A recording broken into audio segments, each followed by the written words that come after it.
A Psalm for the Wild Built by Becky Chambers, a feel-good, positive, sci-fi, very cozy story. Overall, I gave this 4.25 out of 5. A lot to like here if you have the right expectations. So what is this book about?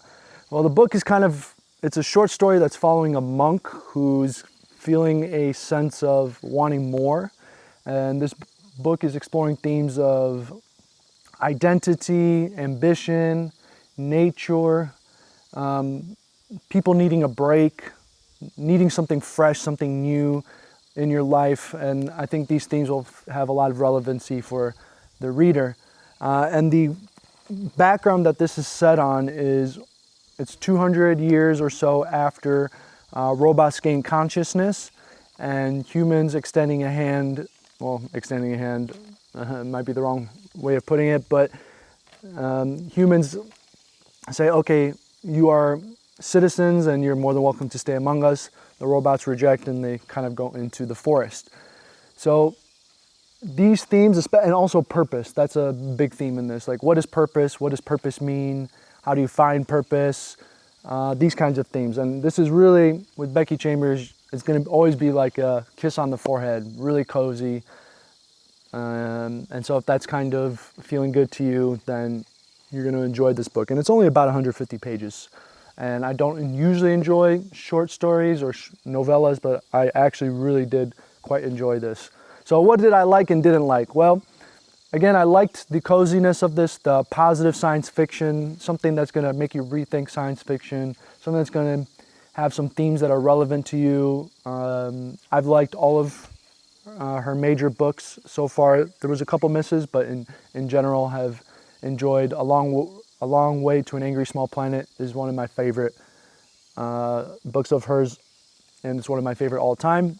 But I really enjoyed that kind of positive science fiction and exploring these kinds of things of purpose.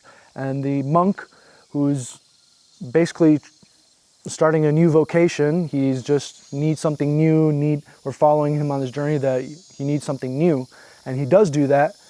And then he gains a companion later on that's really based on helping him find his purpose. This theme were really relevant, felt really engaging, and just the way Becky writes, it's him just finding new tea leaves and trying to, for example, his new vocation is speaking with people and helping them through their hardships, and he uses tea to really help people. Just him finding this new vocation, somehow she always finds, with her positive science fiction, there's always a really engaging, engrossing way to read, and you just really kind of get engrossed with the character and seeing how they will develop and continue on. So this kind of journey is something I really, really enjoy, and the themes I also really enjoyed. Also, the plot is good enough, and the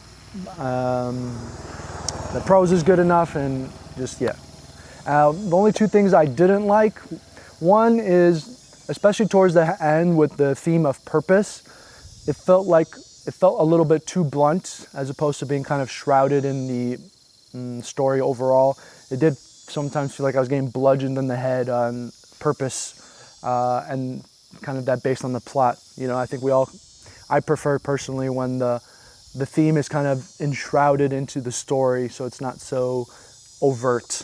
And so with that theme specifically, it did feel like I was getting bludgeoned on the head a little bit, and our characters a bit too convenient in that sense. The only other thing I didn't like was I think it's a little bit too feel good about the background and backdrop for me. And what I mean by that is just the fact that if robots gain consciousness, that humans would extend a hand and it would be all happy, kumbaya. Usually I'm okay with positive and more cozy fantasy and science fiction, but for this theme specifically, it's a bit hard to be so positive about it. Maybe that's because we've watched too much negative AI movies and robot films that it's hard for us to conceive that, but just with the nature of humanity, I think it's a bit hard for me to fully engage in. But those are kind of more minor nitpicks with the expectations. So from here on out, it's going to be complete spoilers. So if you care about that, move away. If you don't, this part will be relatively short. So our protagonist here, the monk, doesn't actually end up finding his purpose, and I think that was kind of nice to read about.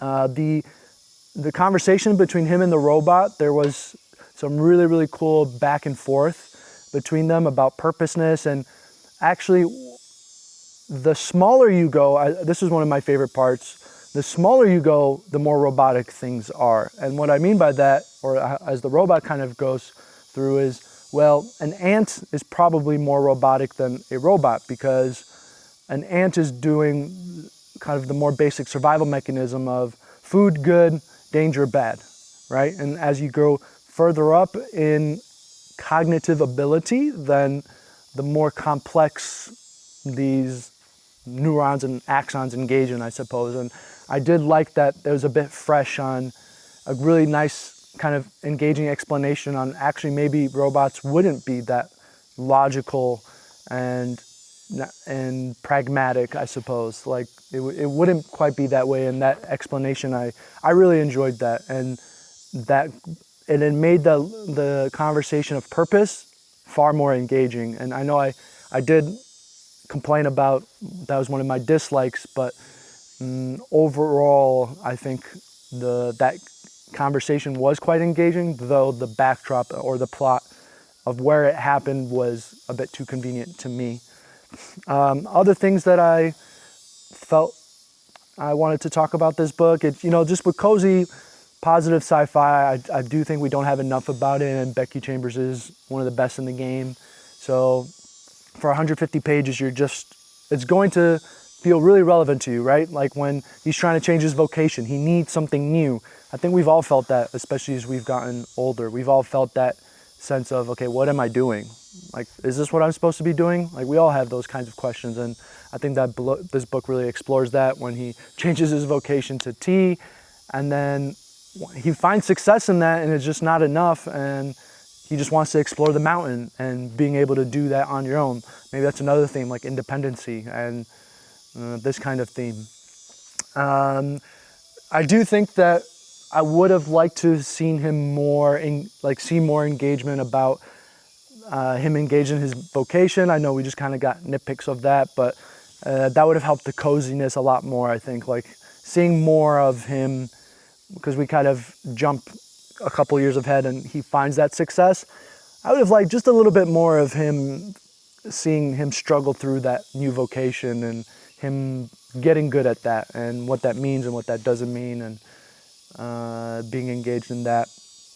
So, and for a character, sibling Dex, it did feel a bit shallow sometimes, but it's always going to be hard to get a really engaging character in less than 200 pages in most times, but sometimes it just lacked. I know, okay, he's struggling with his vocation, but in those things, I think there's some other themes that people usually wrestle with, whether it's identity and where that might be coming from. And we did get some, I really like that flashback with the memory of his father. I think that's for once a really good use of a flashback mechanism, and not one that's like super convenient or mythical, or like it's the reason why I'm doing this is this trauma. It's nice to have a flashback that's not really negative, that has impact on you as an adult. Like that was very fresh. So yeah, overall 4.25 out of 5. I think this is great, positive, cozy science fiction, and I think most people will get something out of it. Just have those right expectations. And I think it's a great palate cleanser. Like if you're just reading a big epic science fiction or fantasy, this is a great way to like come back to yourself. So, and I think that's what the author is going for. Let me know what you guys think.